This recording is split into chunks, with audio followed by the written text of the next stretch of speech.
Hello and welcome to my channel, iWinToLose Gaming. In today's video, we explore a topic that I typically try to avoid. That topic is attack speed, and more specifically, it is going to be on the Wander's attack speed.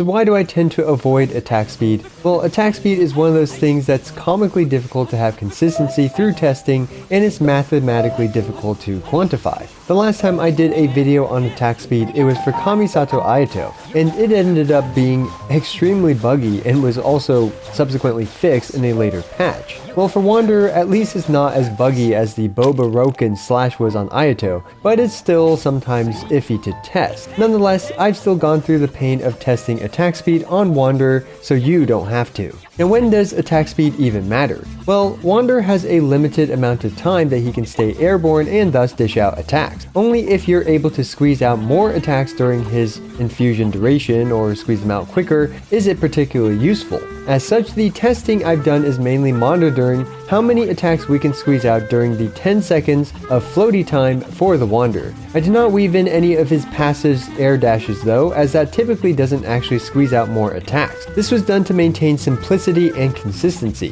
Finally, I avoided the Hydro buff, which extends the duration of his floating state, which would obviously impact the test results.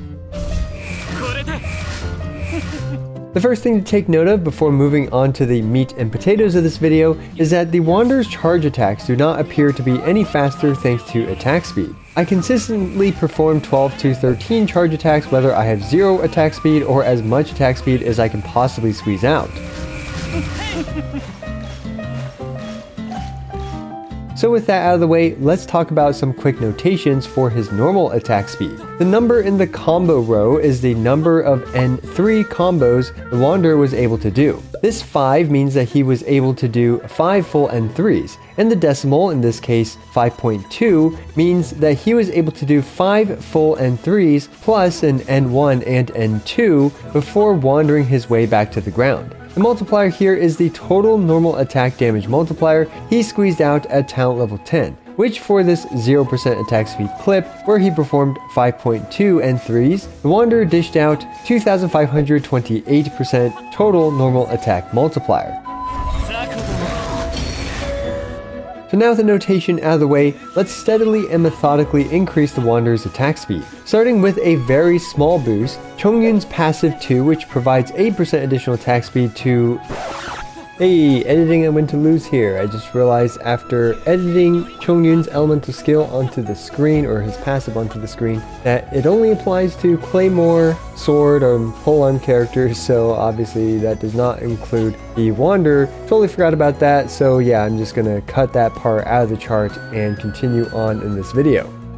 Next, let's actually use something we'd want to use with Wanderer, a 10% attack speed buff. This can be easily obtained from either his signature weapon or the new artifact set, the Desert Pavilion Chronicle. In this case, I just used a Refinement 1 Tula's Remembrance. At 10% attack speed, Wanderer was gloriously able to squeeze in that last N3, pushing him over the hurdle of the dreaded 5.2 into the full 6 N3 combos. This led to a total of a 7% increase to his total damage multiplier, which he's able to squeeze out during a single elemental skill.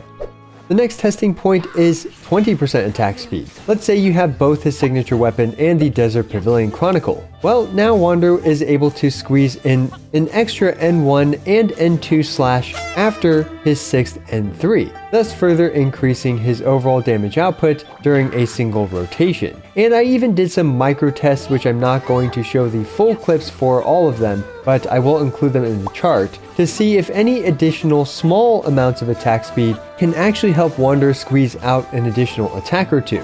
For example, this 22% attack speed, which I used Yunjin's Constellation 6 and Wanderer's signature weapon, Wanderer wasn't able to squeeze out any extra attacks from that. Now the next breakpoint that I found was at 30%. Since my Wander is still at Constellation 0, I had to use external methods, and thus I used Ayato's Constellation 4 and Jean's Constellation 2 to then provide 30% attack speed. With 30% attack speed, Wander was able to squeeze out the 7th N3, thus increasing his damage in a rotation by even a bit more. From a more practical perspective, players can achieve this with their Wanderer by having his signature weapon, having the Desert Pavilion, and finally having his Constellation 1. The next breakpoint is 40% attack speed, and 40% is where we start to dip our toes a bit into the whalish territory, with perhaps the most accessible way to achieve this being Yunjin's Constellation 6 on top of the previous 30% setup. This actually puts us at 42%, but even at 40%, we can see that the Wanderer was able to squeeze in an extra N1 and N2 to do 7.2 N3s with 40% attack speed. And now we've pretty much hit whale territory at 50% attack speed. At 50%, Wanderer is able to finish his 8th N3.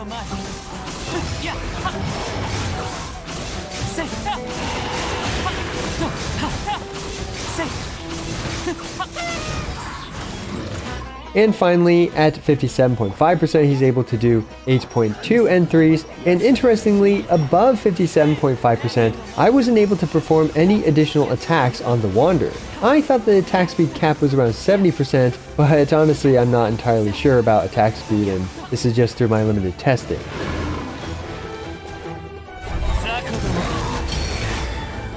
So yeah, I just wanted to keep this video quick and simple and concise with just showing you guys my findings. The key takeaways are attack speed doesn't really matter for charge attacks, and there are some noticeable accessible breakpoints in attack speed at around 10%, 20%, and 30% to keep in mind. Honestly, this ended up being a lot less exciting than I hoped for, especially compared to the literal Bobaroken splash which was patched out from back in the day. And attack speed on the Wanderer just really behaved as I expected. Now, if you guys are able to find even smaller breakpoints for attack speed, like perhaps, I don't know, maybe 26%, do let me know down in the comments below, and also let me know what you think about all this, or if I missed something, or heck, even just how your day was today down in the comments. Also, I regularly make Genshin Impact videos, ranging from Caesar showcases, DPS showdowns, guide videos, and more. So be sure to smash that subscribe button, as it's the best and easiest way for you to support my work.